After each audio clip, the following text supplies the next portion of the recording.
Yang kami hormati pimpinan DPRD Kota Batu, Gus Nur Rahman.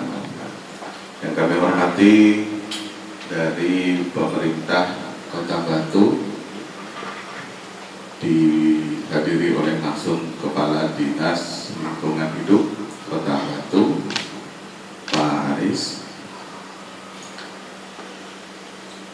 Yang kami hormati pula, kami undang alhamdulillah hadir. Yang pertama dari Saber Pungli. Kalau Saber Pungli di Kota Batu itu ngurusi kali, kalau di Kota Malang ngurusi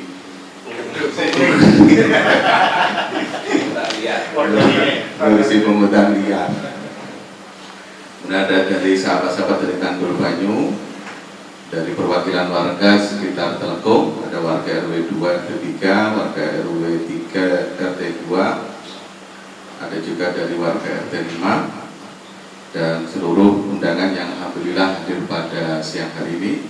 Yang kami hormati pula pemimpin redaksi Malang Posko Media, Mas Abdul Halim.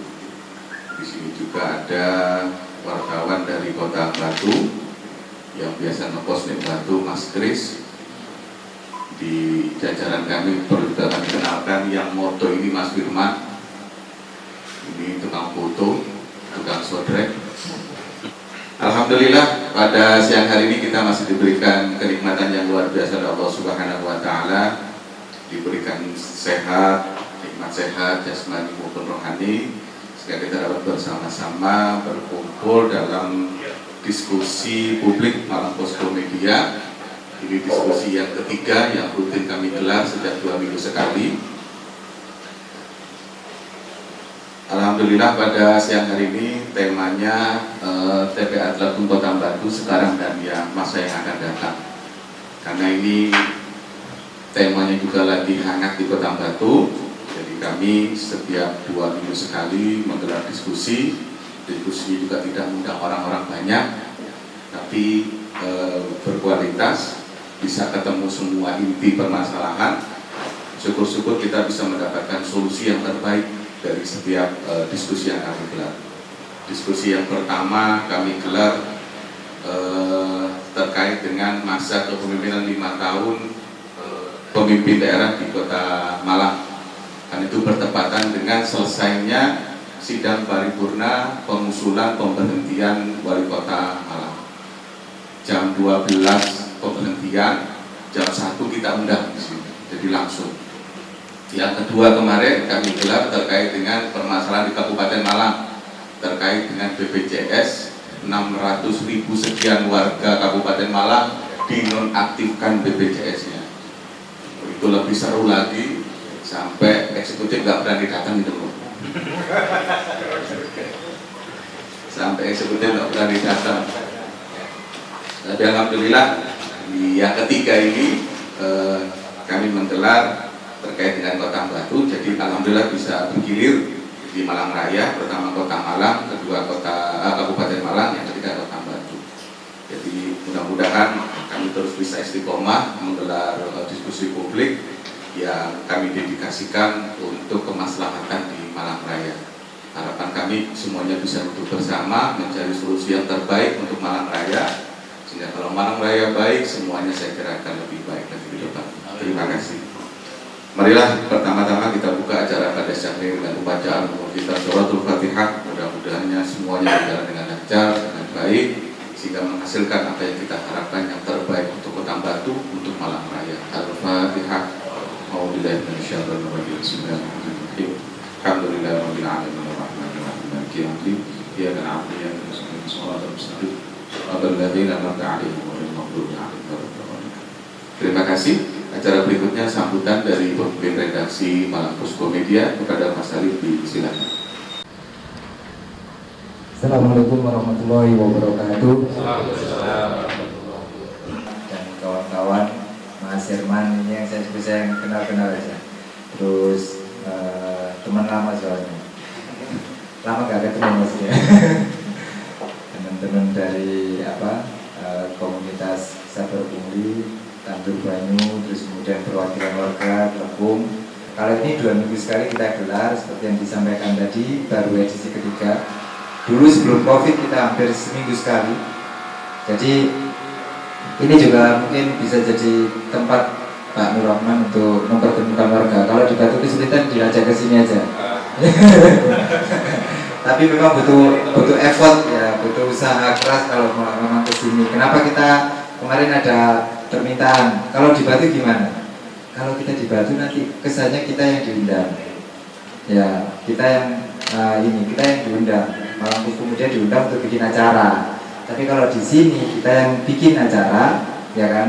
Nah, kemarin juga ada masukan, ini di live kan apa enggak? Kita enggak nge-live, karena memang tujuan kita bukan cari popularitas sama sekali enggak. Dan kita juga tidak ingin cari persoalan, tidak. Kita mencari satu kesatuan, ya kan? Konten iya, tapi kita ingin tahu betul langsung di hadapan tatap muka gini. Pak Nur Rahman saya tahu di beritanya marah-marah soal waktu kunjungan. Pak Aris juga kalau dikonfirmasi juga jawab. Teman-teman dari warga Telkom juga protesnya keras. PJ-nya juga sampai ngantor di. Nah, bagaimana sih sebenarnya kondisinya ketika kita bertemu bersama? Yang nanti itu bisa menjadi produk kita juga sebagai sumbangsi, biar tidak ini. Mas Ari juga ada temannya, Pak Nur Rahman juga ada temannya, teman-teman juga ada temannya. Kita bersama-sama gitu, sama-sama mendorong. Siapa tahu nanti Mas Ari curhat di sini, Pak Nur Rahman juga gitu kan. Itu. Jadi inti dari diskusi ini adalah membuka cakrawala kita, ruang berpikir kita berhadapan-hadapan secara kekeluargaan, ya kan. Tidak ada emosi dan tidak ada dendam, ya kan. Tapi lebih pada fokus utama adalah demi kemajuan Kota Batu dan kesejahteraan masyarakat. Itu intinya, itu konten kita, diskusi itu ya. Jadi kalau jenengan mau live monggo silakan di medianya masing-masing, nggak apa-apa. Kalau di kita fasilitasi dengan video, nanti kita atur dengan pola kita sendiri, ya kan. Kenapa? Karena kalau live nanti ada yang mau ngomong keras nggak berani, ya. Jadi terbatas kan. Kalau Cak Ma tadi bilang jangan dibatasi, ya. Iya boleh terbatasi, tapi kita mau los saja. Di sini kita mau los. Jadi itu pengantar dari saya. Gunakan waktu sebaik mungkin, karena mungkin maksimal kita nanti harus selesai sebelum atau maksimal jam 4. Kesempatan nanti juga akan dibagi sama Mas Muhaimin untuk memberikan. Jadi nanti kalau berbicara juga langsung to the point. Kalau mau ada persoalan dan solusi, sampaikan dengan tugas efektif, efisien. Mudah-mudahan diskusi berjalan lancar. Terima kasih atas kehadirannya. Sekali lagi diskusi ini tidak akan bisa berjalan tanpa kehadiran Bapak Ibu sekalian. Terima kasih dari saya. Mohon maaf. Assalamualaikum warahmatullahi wabarakatuh. Terima kasih Mas Salim, bapak-bapak semuanya, karena nggak ada ibu-ibu. Ini duduknya bukan dipisahkan, karena memang di depan ini sebagai pemantik saja, karena tempatnya terbatas, kursi juga terbatas. Harapnya kepinginan kami sih bisa menyatu semua, cuma karena mejanya terbatas, adanya tempat yang ini ya kita atur seperti sama seperti di pertemuan-pertemuan sebelumnya, menyesuaikan dengan tempat yang ada. Kalau kami sebelumnya COVID itu tempatnya agak luas, los. Pernah kita bikin gelar diskusi pasar lawang, Pak. Kita undang 2 yang datang 30. Kepingin teko kabeh pedagang. Tapi alhamdulillah kalau sebelumnya kita masih punya tempat luas, kita bisa terima semua. Kita jadi duduk satu meja. Kalau ini enggak, kita yang pemantiknya agak rendah sedikit, duduknya di bawah. Sebagai pemantik awal di depan, kita cari yang paling pojok dulu aja untuk pemantik awal ini. Kita minta sebagai pemantik awal diskusi kita pada siang hari ini, pada Gusmat Berlin ini ya, persiapan untuk pemantik awal dari Saber Pungli. Monggo. Terima kasih. Assalamualaikum warahmatullahi wabarakatuh. Semoga apa yang saya sampaikan nanti tidak menjadi semua tersesat, karena saya sebetulnya duduk di Gunung Manggarai. Jadi apa yang disampaikan bahwa sore hari ini adalah sebuah tempat kita berdiskusi bersama-sama, mencari solusi bersama terhadap sebuah permasalahan TPA yang mana nantinya kami berharap Pak Kadis, warga, dan komunitas ini bisa, dan juga Pak DPR ini jadi juga bisa aja iring sejalan untuk menyampaikan dan mencarikan solusi bersama. Karena permasalahan ini sudah mau mendekati 1 bulan, jadi warga dan Pak Kadis bagaimana nanti kita bersama-sama tidak menjustifikasi, tapi apa yang terjadi hari ini, permasalahan yang hari ini dari awal sampai sekarang, mungkin nanti dari warga, dari teman-teman komunitas, dari DPR, Pak Kadis bisa memberikan progresnya, dan apa yang belum dicapai dan apa yang sudah dicapai harus bisa kita sampaikan bersama dengan benar agar nanti solusi dan masyarakat tidak menjadi simpang siur untuk menyikapi, karena permasalahan sampah adalah permasalahan bersama. Dan juga tidak hanya di sini, hari ini sudah musim kemarau, sudah banyak postingan TPA terbakar. Jadi ini tidak terbakar, tapi bagaimana ada sebuah solusi yang bagus. Itu nanti itu yang bisa saya sampaikan. Jadi tidak saya memaparkan karena teman-teman nanti juga punya banyak paparan yang akan menjadi diskusi yang lebih intens. Terima kasih. Assalamualaikum warahmatullahi wabarakatuh. Waalaikumsalam warahmatullahi wabarakatuh. Semuanya ini singkat padat. Karena di TPA Telkom itu kan akhir tahun 2022 sudah ditasbihkan sebagai TPA wisata edukasi. Itu kan harapan baru, karena Kota Batu itu kota wisata, TPA juga jadi wisata. Ini kan luar biasa. Kok tiba-tiba di pertengahan tahun menjadi masalah. Awalnya menjadi tempat edukasi wisata, kemudian di pertengahan tahun ini mulai Juni-Juli ya. Mulai Juni-Juli kemudian ada protes dari warga terkait dengan keberadaan TPA Telkom. Karena keberadaan sampah itu memang menjadi permasalahan kota yang sangat klasik dimanapun. Kota Malang 2 hari terbakar kemarin Sabtu Minggu. Sabtu sudah apinya sudah selesai, Minggu pagi muncul lagi karena gas metannya terbakar. Meskipun sebagian gas metan sudah dialirkan ke masyarakat sekitar TPA Supiturang itu gratis menikmati gas metan yang ditangkap dari TPA Supiturang. Itu pun sudah melalui teknologi dari Prancis yang kemarin baru diterima dari pusat. Itu pun masalah. Pakai teknologi open dumping. Nah, ini bagaimana di Kota Batu kemudian terjadi protes oleh warga karena ini sudah ada progres, ada deadline 30 hari untuk menyelesaikan permasalahan ini. Bagaimana progres yang sudah dilakukan oleh pemerintah Kota Batu yang akan disampaikan langsung oleh Pak Kepala Dinas Lingkungan Hidup kepada Pak Aris. Kami silakan. Bismillahirrahmanirrahim. Assalamualaikum warahmatullahi wabarakatuh.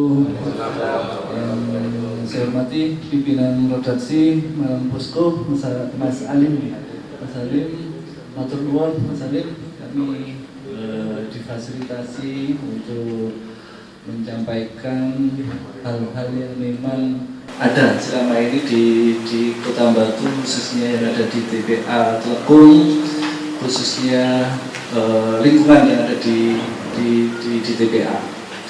Dan terus terima kasih atas jamuannya. Ini tadi saya kira kegiatan yang memang beda pada hari ini. Biasanya kita diwawancara langsung, ini menjadi saran rembuk untuk semua pihak yang terkait dengan persoalan kita bersama. Yang saya hormati pimpinan DPRD Pak Nurrohman, matur nuwun menjadi pimpinan kami di legislatif, dan yang saya hormati warga Desa Telkom yang ada di sekitar Desa Telkom yang menjadi fokus perhatian kita semua yang ada di PA Telukung. Yang saya hormati teman-teman komunitas Sabar Sepungli, kemitraan kami dengan teman-teman sahabat air, dengan Tanur Banyu. Pertama-tama memang ini yang kami harapkan Pak Pimret, kita dibantu untuk memfasilitasi segala persoalan ini menjadi hal yang baik. Semoga menjadi nilai ibadah bagi kita, bagi Pimret juga, bagi susunan jajaran yang ada di Malang Posko. Semua mata Kota Batu ini semua kesulitan saya semua sampai kolom sampai menjadi bahan bulian, menjadi bahan ya semuanya dikritik terkait dengan hal-hal yang ada di LH. Dan terus terang ini risiko jabatan, risiko yang harus kami segera tangani persoalannya, kami carikan solusi. Dan memang menyelesaikan persoalan lingkungan ini adalah sesuatu yang kompleks. Kalau kita membangun jalan, ada jalan rusak, ditambal, diaspal, selesai. Akan tetapi kalau persoalan lingkungan ini semuanya kita butuh, seperti konservasi lingkungan, tidak bisa pohon kita tanam langsung jadi gede, itu tidak bisa. Jadi kita nunggu mulai dari kecil sampai besar. Sehingga persoalan lingkungan ini, karena Batu ini adalah banyak sekali komunitas Sabar Sepungli, banyak LSM yang memang mensoroti persoalan lingkungan. Dan saya kira persoalan sampah khususnya ini bukan hanya terjadi di Kota Batu. Daerah-daerah lain ini lagi menunggu waktu saja, saya kira menunggu waktu saja untuk mengatasi dan munculnya persoalan. Dan memang kami sangat memahami Pak Pimret dengan adanya kejadian yang tanggal 31 ini menjadi sesuatu yang membuka mata masyarakat Kota Batu terus terang. Ada hikmah yang bisa kita ambil semuanya. Ada sesuatu yang harus kita ambil menjadi pergerakan dari semua masyarakat. Terus terang ini ada nilai plusnya, ada nilai negatifnya. Dan saya terus terang secara pribadi mengambil hikmahnya yang terjadi, Selama ini kami banyak kendala mengatasi peningkatan kesadaran masyarakatnya, banyak kendala terkait dengan progres ke bawahnya, khususnya di partisipasi masyarakatnya. Dengan kejadian ini, terus terang terima kasih. Kami mengucapkan terima kasih kepada masyarakat Desa Telukung yang ada di wilayah sekitar. Ini membuka mata kita semua, khususnya semua masyarakat. Akhirnya semua masyarakat langsung sadar, bahwa pada saat TPA ditutup, sampahku ya opo, mau dibawa kemana? Semua berpikir keras. Selama ini saya kira yang berpikir hanya eksekutif, legislatif, masyarakat Desa Telukung. Akhirnya sekarang yang berpikir Pak Kades berpikir, Pak RT yang ada di luar Desa Telukung berpikir, sampai dengan pengusahanya berpikir, sampai dengan anak-anak sekolah SD, SMP semuanya berpikir keras. Bagaimana persoalan sampah ini kita tangani secara bersama-sama. Dan alhamdulillah ini tadi kami banyak dibantu, semua ormas juga membantu kita semua. Ormas juga berpikir keras, khususnya Ormas Pemuda Pancasila. Ini tadi kami difasilitasi sama Pemuda Pancasila, bertemu dengan jajaran eksekutif, Pak Sekda, pimpinan legislatif, Pak Nurman juga hadir, dari ketua-ketua fraksi hadir juga. Semuanya support, alhamdulillah, semuanya support. Sehingga kami tidak merasa sendiri sekarang. Alhamdulillah kami tidak merasa sendiri sekarang. Alhamdulillah ini saya sangat bersyukur sekali wilayah Kota Batu ini masyarakatnya yang ini sangat mudah untuk kita berikan pemahaman dengan kejadian itu, sehingga kita bisa susun program bersama. Bukan hanya LH saja menyusun program kegiatan, akan tetapi semua berpikir untuk menyusun program yang pas karakternya Batu. Dan saya kira sampahnya Batu sama sampahnya Malang sama sampahnya Jogja ini beda, Pak. Karena kalau Batu kota pariwisata, sampahnya beda dengan Banyuwangi. Sampahnya Batu beda dengan sampahnya Jogja, sampahnya Batu beda dengan sampahnya Jakarta. Sehingga komposisi sampah, karakter sampah, sampai dengan jenis-jenis sampahnya beda. Nah, kembali lagi ke TPA Telukung.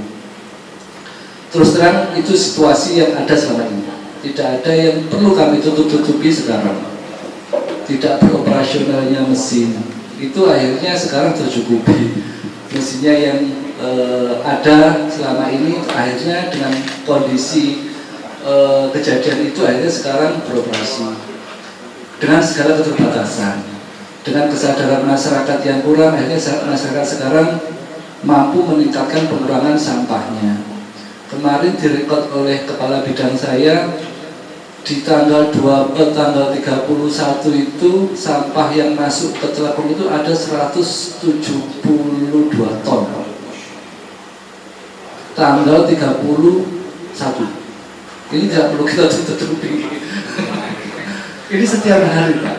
Setiap hari kami, waduh, bagaimana kami menggerakkan armada yang ada di masing-masing desa, truk-truk itu. Belum teman-teman penyapu jalan yang masuk-masuk ke selokan, teman Sabers Pungli yang masuk-masuk ke selokan. Dan kemarin saya juga sempat heran, terus terang. Sempat heran sampai tanggal 21 kemarin sampah kita ada 112 ton. Heran saya terus terang.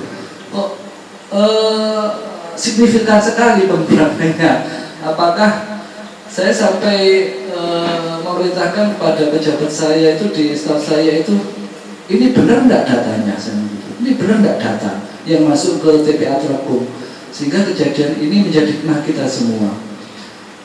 Balai Kota Among Tani yang selama ini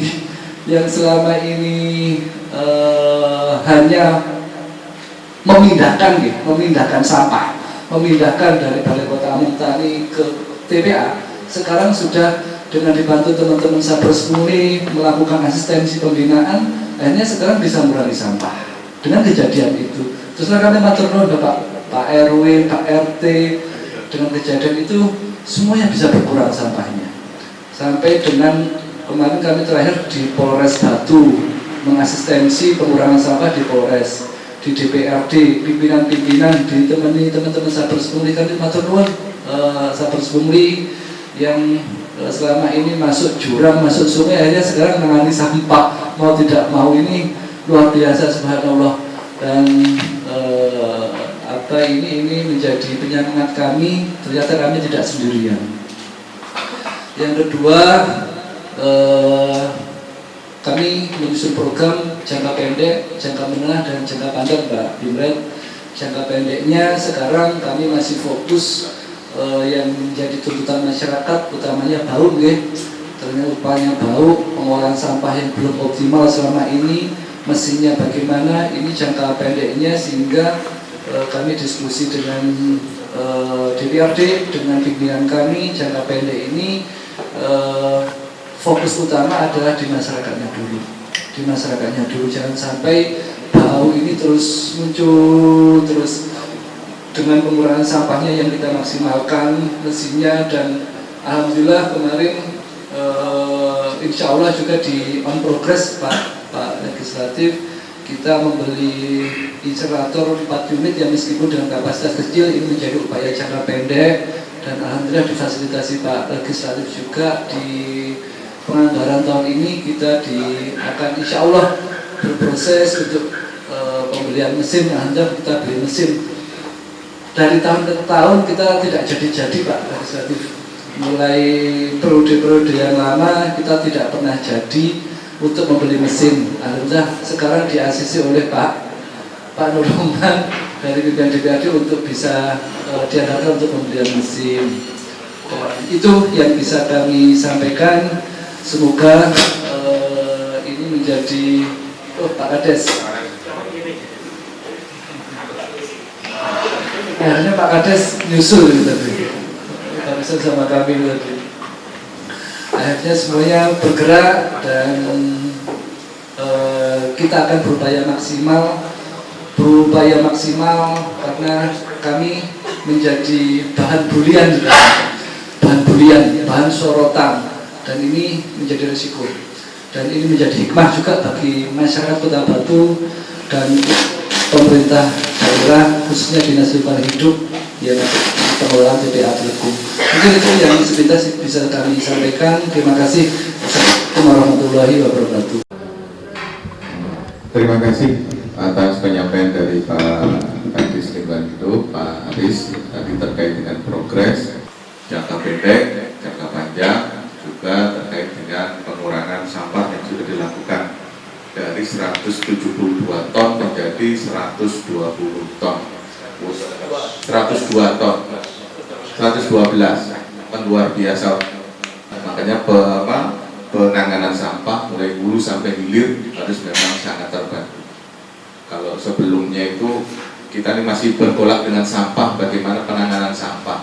Kalau yang di Cina itu sampah sudah menjadi sumber ekonomi sendiri, menjadi barang-barang daur ulang kembali.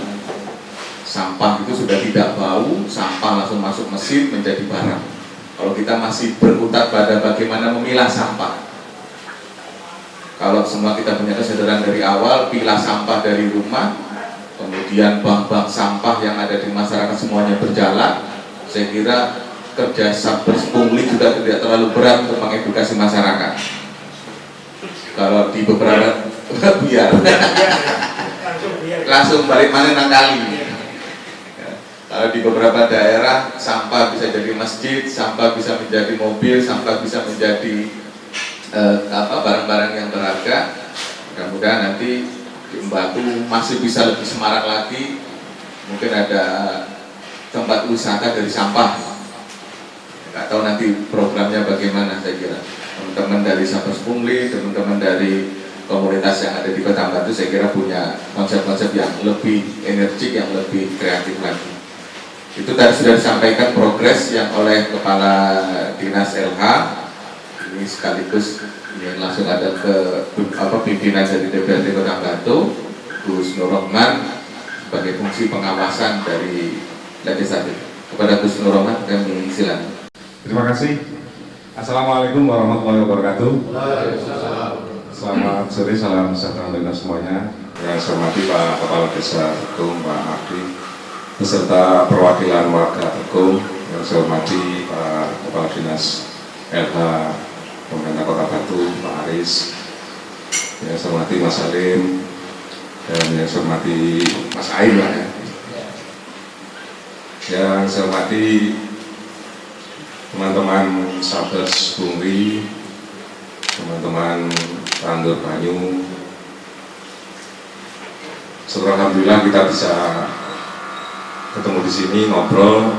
Terima kasih fasilitasi dari Malang Puspo Media yang concern, ya, yang terus menyuarakan kondisi-kondisi aktual di Kota Batu, spesial tentang TPA Tekung.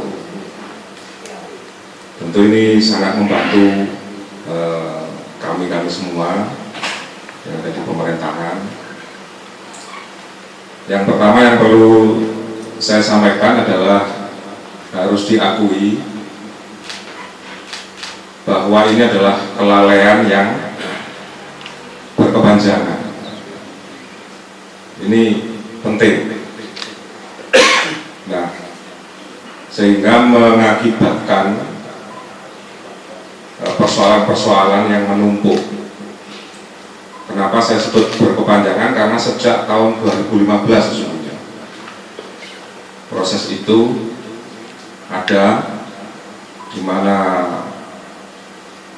Tekung dipilih sebagai TPA, tempat pembuangan akhir dari sampah sekota Batu, sehingga di situ memunculkan komitmen, konsekuensi yang salah satunya adalah menjadi tuntutan warga masyarakat. Nah, yang kedua,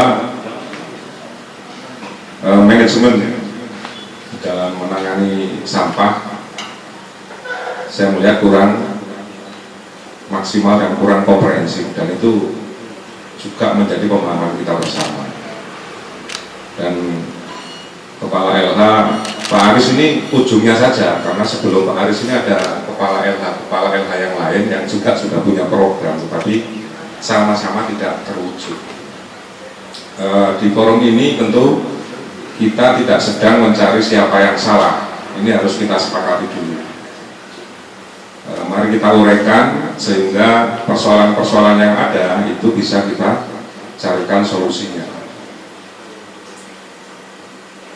Yang selanjutnya tentu dari persoalan yang muncul, sementara ini memang yang dilakukan oleh Dinas LH sebagai leading sektor, sebagai pengampu gitu, yang tadi Pak Kepala Dinasnya sudah mengakui seolah-olah sudah menjadi terdakwa gitu dalam konteks masalah ini. Ya alhamdulillah dengan kalimat ini saya kira akan membuka pintu gitu. Karena kalau bertahan, oh enggak saya enggak salah, itu malah diskusinya bisa 2 hari di sini.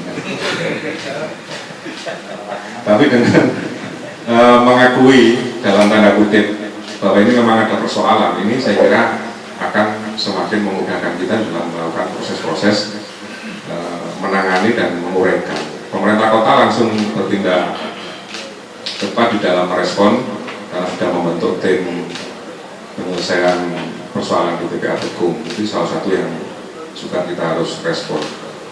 Tapi masyarakat tentu akan membuktikan itu. Apakah hanya narasi-narasi saja yang kemudian lahir dari adanya tim penanganan sampah? Apakah kemudian ada langkah-langkah konkret yang dilakukan? Nah tentu saya juga akan menyampaikan, menggarisbawahi begitu bahwa tim sudah melakukan upaya. Bahkan ketika di APBD tahun 2023 itu tidak ada posting anggaran terkait penyelesaian persoalan sampah di Tekung, TPA Tekung, akhirnya mengambil posisi anggaran yang ada di pos belanja tidak terduga. Nah, pos BTT ini spesifik dan spesial, bisa dikeluarkan bila unsur kedaruratan, unsur mendesaknya ini terpenuhi. Ya ini memang karakteristik pemerintahan. Setiap menangani sebuah persoalan ini tetap harus merujuk pada prosedur dan aturan. Jangan sampai kemudian mengambil kebijakan justru melahirkan persoalan baru, apalagi bersentuhan dengan keuangan. Nah maka dari BTT ini disepakati bahwa unsur mendesaknya atas persoalan TPA Tekung itu terpenuhi. Maka dilakukan upaya untuk mengambil alokasi anggaran senilai 2,4 miliar dari pos anggaran belanja tidak terduga ini untuk kepentingan-kepentingan penyelesaian di TPA Tekungnya. Belum kita ke hulu ya, ke hulu, belum ke hulu. Ini baru persoalan di hilir. Maka itu dilakukan upaya-upaya. Dan alhamdulillah itu sudah on progress gitu ya, on progress. Tapi memang mesin belum datang. Tapi mesin lama sudah bisa operasional karena penyebab trouble-nya itu sudah dilakukan perbaikan. Memang belum bisa menyelesaikan secara langsung. Maka 2,4 miliar itu dialokasikan untuk menyewa ekskavator, kemudian untuk melakukan pembelian 4 unit insinerator dan beberapa rangkaian pendukungnya. Ini diorientasikan untuk menyelesaikan persoalan awal di hilir di TPA Teguh. Yang kedua, itu di anggaran APBD tahun 2023 di perubahan anggaran di PAK ini juga dialokasikan anggaran yang sudah didiskusikan dengan kami semuanya, karena ini merujuk pada kedaruratan tadi, mendesaknya tadi, kemendesakannya ini terpenuhi, maka upaya-upaya kami di DPRD juga harus memberikan backup terhadap apa yang diambil kebijakan oleh pemerintah daerah. Nah, termasuk di dalamnya nanti di PAK itu akan didatangkan 2 unit IPAWS. Nah, ini memang dalam proses. Tentu yang di PAK belum bisa dipedomani dan dipakai karena proses pembahasan baru akan dilakukan, ya, karena memang tahapan yang secara normatif harus kami lalui memang. Jadi kesulitan kami di pemerintahan, baik saya yang di eksekutif, di legislatif, itu adalah soal prosedur itu tadi. Tapi upaya sudah dilakukan. Nah, tentu pasca tahun 2023 ini berapa persen pun yang akan diselesaikan oleh pemerintah leading sektornya, pengampu persoalan sampah, harusnya dilakukan program lanjutan di tahun 2024 berupa program TPS 3R. Nah, sementara ini hanya dialokasikan untuk 2 desa. Ini yang kami sayangkan waktu itu di saat kami melakukan prolog awal pembahasan kebijakan umum anggaran dan prioritas plafon anggaran sementara tahun 2024 sebagai basicnya APBD nantinya. Itu hanya di 2 desa, Sawokerto dan Tororejo. Nah, ada ya mungkin karena kondisi yang harus memaksa eksekutif melakukan upaya-upaya, ada yang terlewatkan ternyata bahwa para kepala desa sebagai bagian tidak terpisahkan dari persoalan ini, karena kiriman sampahnya juga dari 24 desa dan kelurahan, ini tidak diajak komunikasi oleh ya eksekutif, oleh dinas LH, oleh wali kota, oleh Pak Sekda. Tidak dilakukan komunikasi, sehingga ada kesenjangan informasi. Pada saat merencanakan anggaran tahun 2024 hanya 2 yang dialokasikan untuk program TPS 3R. Akhirnya kami koreksi untuk hasil tadi, malah hasil tadi yang terbaru itu melalui ketua dan jajaran pengurus APO, Asosiasi Minyak Petinggi dan Lurah, itu sudah siap 24 desa dan kelurahan untuk menerima program TPS 3R. Berapapun jumlahnya, kami juga menyampaikan karena Pak Aris punya keterbatasan ternyata sebagai kepala dinas, kebijakan plotting pagu anggarannya itu oleh tim anggaran. Nah, begitu rumitnya proses penganggaran di dalam persoalan menyelesaikan sampah ini. Maka kita sampaikan tadi ke Pak Sekda bahwa pagu anggaran yang ada di LH harus ditambahi, jangan sekedar diberikan untuk menyelesaikan program-program yang sifatnya rutin belaka. Tapi ini kondisi darurat, kondisi mendesak, maka alokasikan berapapun yang menjadi kebutuhan, termasuk TPS 3R. Karena insinerator yang ukuran kecil pun nanti akan bisa didistribusikan kepada desa. Nah, ini upaya-upaya yang kami terus intensif komunikasi. Di media memang saya sering mengkritisi kebijakan Pak Aris terutama karena dari persoalan tahun 2015 sampai munculnya di tahun 2023 ini belum ada langkah konkret begitu ya, mohon maaf, sebelum terjadinya penutupan itu. Bahkan kami ini bisa saja sepakat dan mendukung kebijakannya Pak Kepala Desa Teguh dan warganya, Jangan hanya 1 hari kalau menutup TPA Telkom kan gitu. Jangan hanya 1 hari. Kalau kemudian pemerintah tidak responsif, kalau kemudian hanya dianggap ini wah paling sebentar lagi selesai kan, jangan, karena penyelesaian ini harus komprehensif, tidak bisa parsial di sini kemudian berhenti, tidak bisa. Tadi juga disampaikan oleh Pak Kepala Desa, ini sudah ada bannernya siap, bannernya siap. Jujur. Iya, jujur. Ya karena sudah tidak perlu lagi kita menutup-nutupi persoalan itu. Pemerintah harus terbuka, melihat betul, kemudian apa adanya warga menyuarakan.